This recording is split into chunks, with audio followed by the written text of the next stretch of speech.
right, so I request you to stay on with us. More news coming in from Europe. French President Emmanuel Macron, German Chancellor Friedrich Merz and Polish Prime Minister Donald Tusk have joined Independence Day celebrations in Moldova. The visit took place at a crucial time, with Moldova heading towards parliamentary elections on the 28th of September. The ruling party seeks a majority in order to preserve the country's pro-European path, but faces strong competition from pro-Russian forces. Let's in fact hear what French President Emmanuel Macron and German Chancellor Friedrich Merz and Polish Prime Minister Donald Tusk had to say. Mâine, Uniunea noastră europeană va fi mai puternică împreună cu Moldova. Iar Moldova va fi și ea în Europa mai puternică și mai prosperă împreună. Vom scrie un nou capitol din istorie Moldovei și a Europei. Die Tür in die Europäische Union ist offen. Sie sind uns in dieser Europäischen Union von ganzem Herzen willkommen. Moldau ist nicht nur geografisch, sondern auch historisch Teil der europäischen Familie. Pokój, dobrobyt i bezpieczeństwo Unii i jej państw członkowskich są powiązane z pokojem, dobrobytem i bezpieczeństwem Mołdawii. Europa będzie silniejsza z Mołdawią.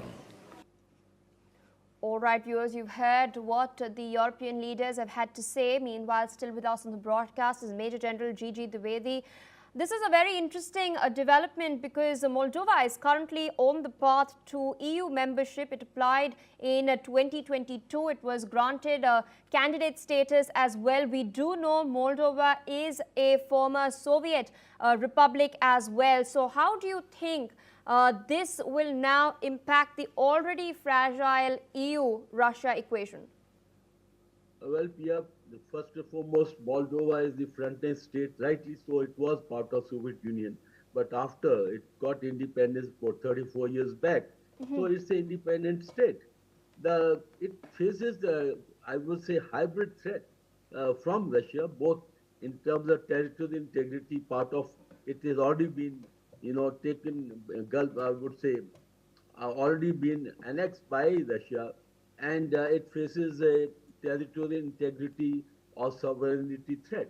And second is the elections, because now the elections are going to take place next week, and there are two parties. One is the pro-European Union party, which is the ruling party. On the other side is the pro-Russian party.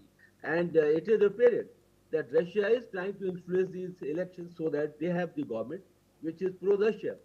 So therefore, the European Union leaders, especially Germany, French, they have made it on the Independence Day of Moldova to ensure that they have the full support and solidarity with the Moldovan people.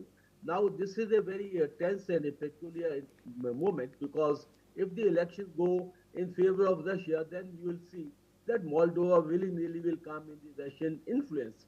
And at the same time, if the current ruling party wins, then they will be aligned more with the European Union. And for its security, Moldova has applied for the EU membership, because that will guarantee it security both from the hybrid threat as also from the territorial threat. We need to wait and watch, but Russia will do everything to ensure that its own favorable party comes to power. But I think we need to wait and watch. But it's a very, very crucial time for Moldova, because the future actually much is hinged upon how the elections go. Yeah. All right, sir. Thank you so much for taking our time